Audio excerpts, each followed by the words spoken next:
shit. Oh, man. Here we go again, dude. Here we go again.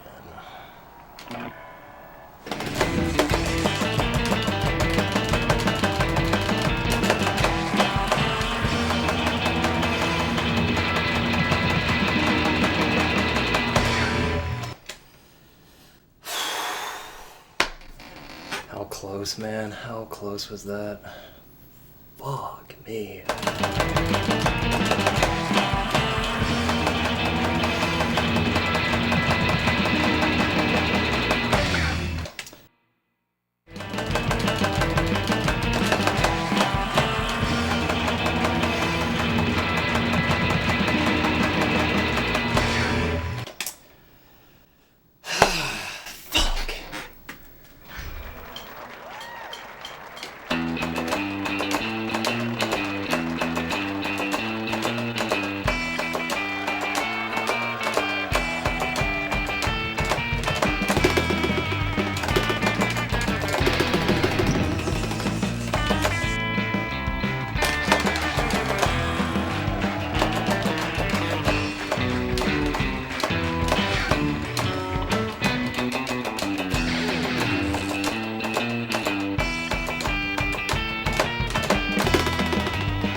Yes. Yes. Fuck yes, dude. Holy shit, man. Over 3 hours of doing that tonight. Let's fucking go, dude. It's very much getting into that rhythm, that like limbo of where you're very focused and you can tell you're improving, but at the same time you're losing focus just due to sheer, combination of just fatigue and boredom. Something about this song is very almost hypnotic in a sense. I don't know if it's just the song itself or just the fact that like going for that first act is just hard enough to like keep you to where you have to stay sharp and focused, but also frustrating, and yeah. So let's get into the different acts. First act, I went through kind of a couple phases with this song. I learned this path last night. I don't know why, I just like saw a video of it, and just kind of wanted to learn it. So I got into it. I saw a bunch of stuff on Score Hero and like video descriptions, comments about the first act being super hard, and I think I hit it the first time that I got good whammy and a decent front end, so I was like, this is weird, I wonder what's going on here. It turns out that getting the first act and getting the first act without dropping ticks is a night and day difference.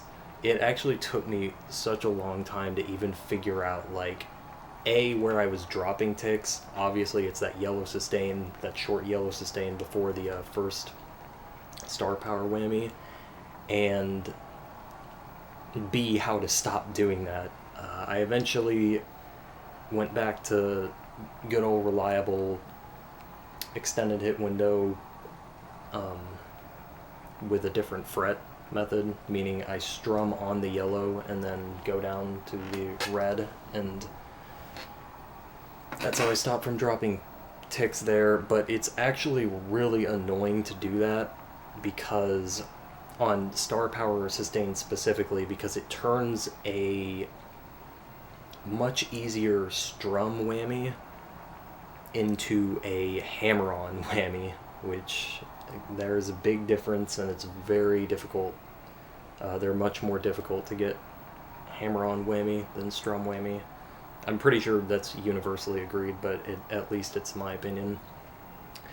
So, yeah, first act turned from like, I don't understand why this is so bad, to this is a super big pain in the ass. But, you know, eventually I got down the whammy pattern for that yellow-red extended hit window transition, and that was extra important because on the second act I had to start doing that as well, because it's the same thing. You drop ticks, not necessarily going for the early whammy because the activation isn't nearly as tight, but you drop them on the back end because it's the same kind of thing. It's that short yellow sustain ending in the red strum. But to minimize the chance of that happening, I actually do that method, the extended hit window method, twice on the second activation. The first one for the whammy, same as the first activation, but I'm not nearly as anal about getting like even particularly good early whammy on that, just because you don't really need it. But you still do need good whammy for the second act, especially if you want to avoid dropping ticks on the back end. So I use it for that, and then I also use it on the back end itself. The same trick again, just to really try to avoid those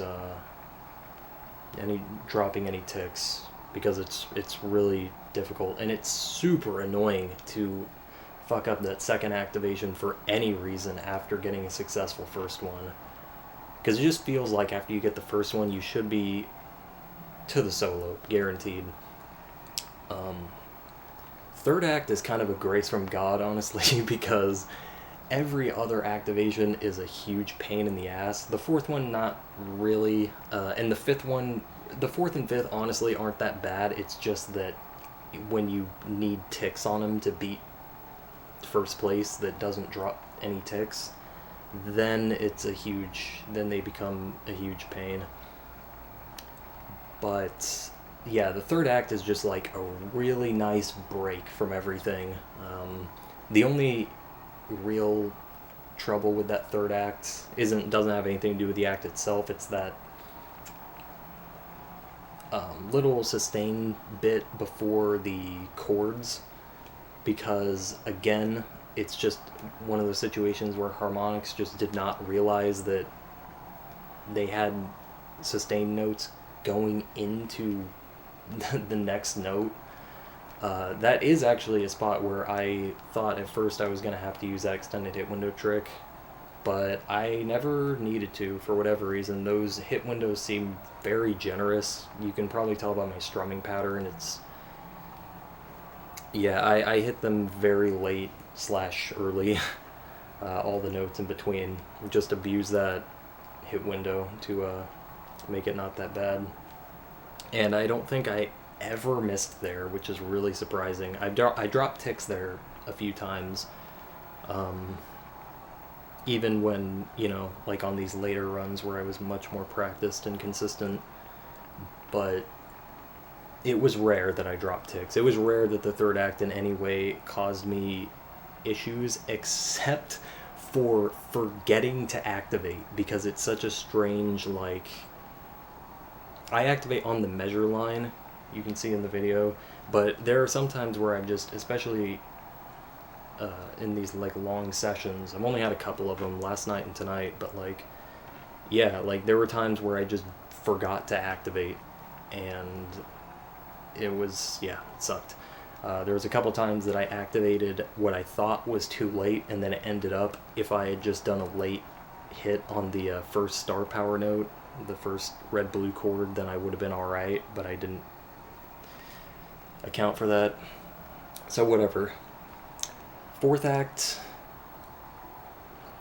I had a lot of trouble for some reason getting whammy on that star power chord for the fourth act. I really don't know why. It was just giving me a really hard time learning it.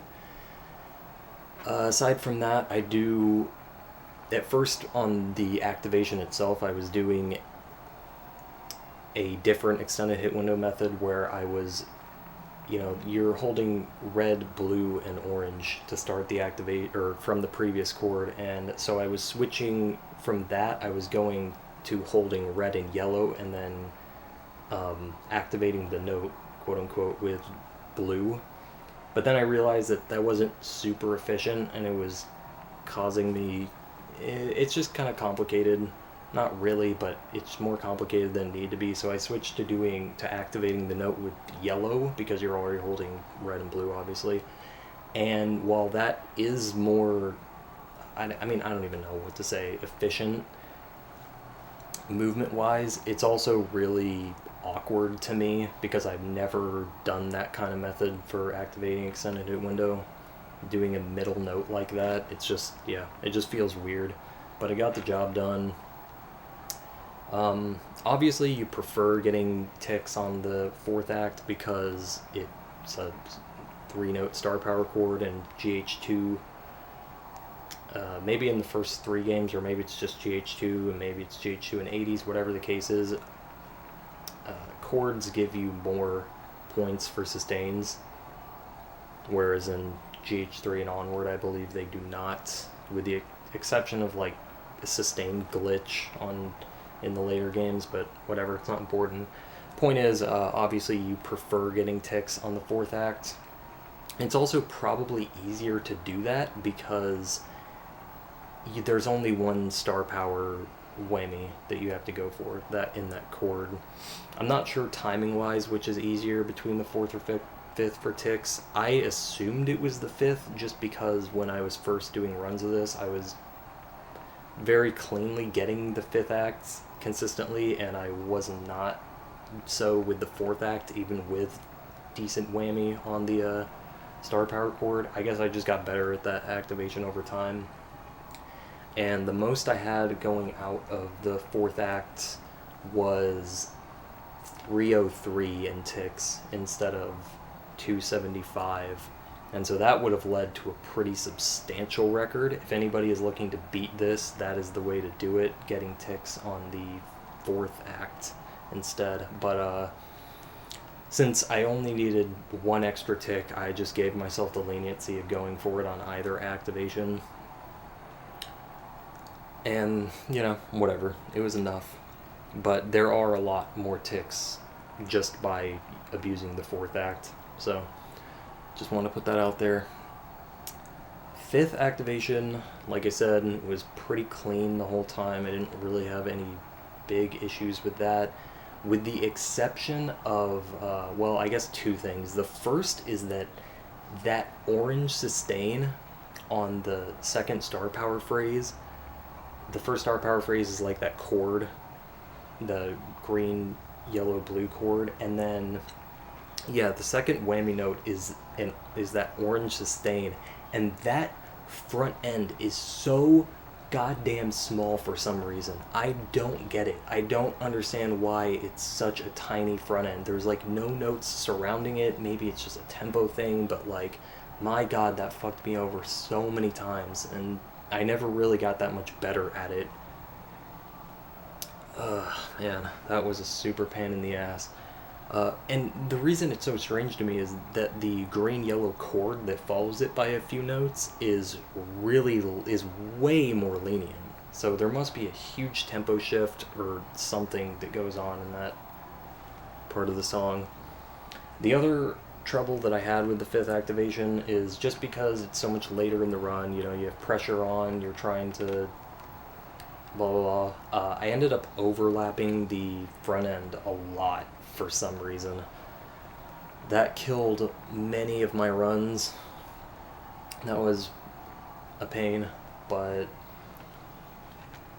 whatever. I never really got that much better at that. It still happened to me within the last like 30 minutes, hour of runs, so that sucked. But yeah, squeezing that tick, getting any ticks on that. I think I've only got the one tick ever, so that was it's just always nice to be able to pull that off.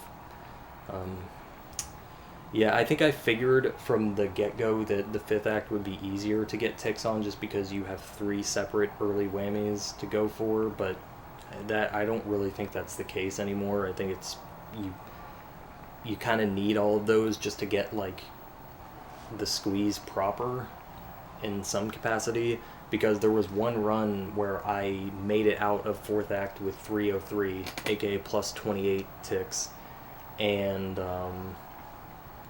I was like, oh cool, because it's always such a relief when you get out of fourth act with ticks, because you're like, oh, I don't need to abuse the hell out of the fifth act going for one.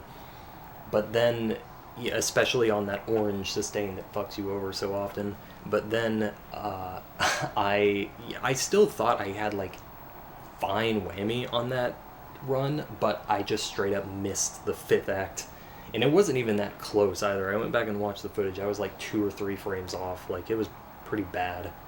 So I realized that, you know, no matter what, you have to take that activation seriously. And of course, all of this is leading to the final activation, which for a while I was just looking at, and I would just watch back these recordings, and I was like, how is this even close to possible? Like, I'm not even remotely close to getting this. But as with basically every time that happens, it's due to whammy. So that star power is very strange that gets you to that activation, because the initial chord, the red-orange chord, it has a decent front end, nothing, you know, too crazy, but the following 2 chords have these huge front ends. Like, I'm not even kidding. It feels like you could overlap you could almost overlap the previous chord, even with the huge break in between them. So, but that being said, it's not quite that big, because if you basically try to activate the next note immediately after the previous one ends, you miss. So it's really tricky to get proper whammy on that, and, you know, obviously even when you do, you need a very respectable front end. I'm not going to say any more, because I don't think my front ends were generally very good on the last act, but I think that, well, I mean, I know that you definitely have to push it pretty hard even with that, even with using, or attempting to use extended hit window, which I'm just going to say, because I have no idea where I even stand with abusing extended hit window. I feel like I don't get it 90%, 99% of the time. Like, when I go back and watch, when I went back and watched that first Surrender run that I uploaded that was attached to the Light That Blinds, on the video, so the way extended hit window works is essentially, you know, you strum, then activate, then fret. You have to do it that way on GH2 and 80s I guess, specifically, because they do not allow you to activate and fret on the same frame. I've tested it, that's just how it works. And for some reason, when I went back and watched that first Surrender run, 317, 528, the first act, on the video, it showed me activating after I had fret, but it didn't make any sense because the ticks that I got were above optimal for not using extended hit window. It was a 76, and the highest I've ever got with a TAS on the first act without extended hit window is 72, even with the favorable RNG timing bullshit. Usually you get 68. So I really have no idea. Like, that doesn't even make sense that, you know, that my capture card, even with its frame rate inconsistencies, could possibly be producing an effect like that. I really have no idea what's going on there, but I'm pretty sure I'm at least utilizing extended hit window now. Like, I'm just getting better at it, and I'll see what, you know, that leads to. But anyway, so yeah, even with extended hit window, that last activation is hard. That front end I've choked many times. I choked one of the runs that was on a fourth act tick gain, which really sucked. I don't remember if it was one of the 303 runs, or it was one run that had subpar ticks. Just because there was one run before I'd ever gotten fourth act ticks, I pretty much conceded that I wasn't even going to try for them. I dropped ticks in the third act on those sustains for like the first time in a really long time, and I was like, well, okay, that sucks, this run's dead. And then I got out of the fourth act with 283 instead of 275, and I was like, oh shit, not only did I make up those ticks that I dropped, I don't have to go for ticks on the fifth act. Maybe that was the run that I fucked up on the front end last act, but regardless, it happened a lot and it really sucked every time. But that's it. This is over. This record has stood since 2010. This is one of the oldest... I mean, this is tied, thanks to Tanner. But, you know, it's still one of the oldest non-optimal records, because basically as it stands now... I'm not going to go through and look up the score here, but basically Misirlou and the New Black, and Elephant Bones are like the, you know, obscenely old records at this point. Misirlou is 2007. Same with New Black, and Elephant Bones is 08. I don't know if there's any... I've tied Misirlou, so... Say obviously because I'm probably going to lump it in with this video, but yeah. So that's cool. But I have not managed to ever get the first act double, and I really don't want to task that song because strumming is such a bitch with frame by frame in PCSX2. It just, yeah, I went over it in my Surrender video, but basically it's just like a huge pain in the ass. It doesn't activate a lot of the time.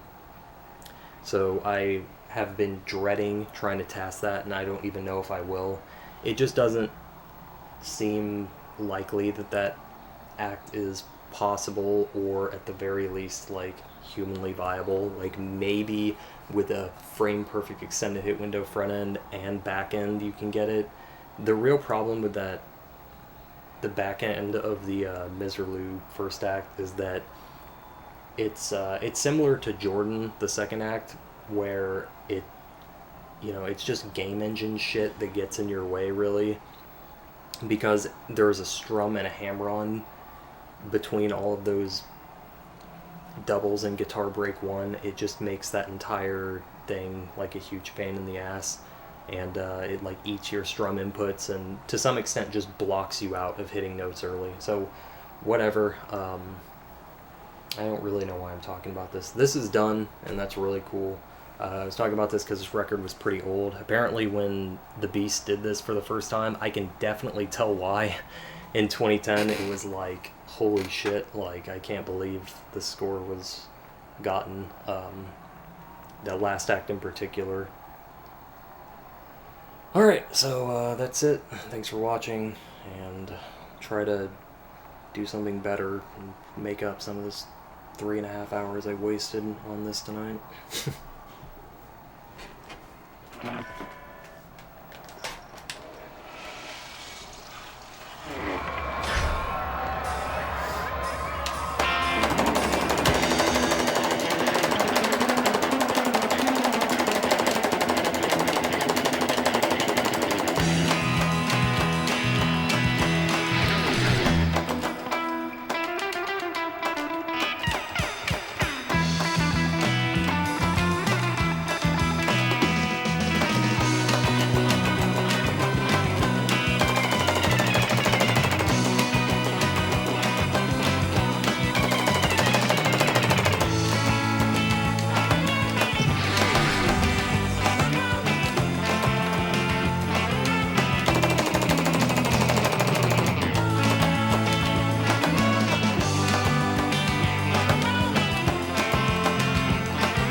Mm-hmm.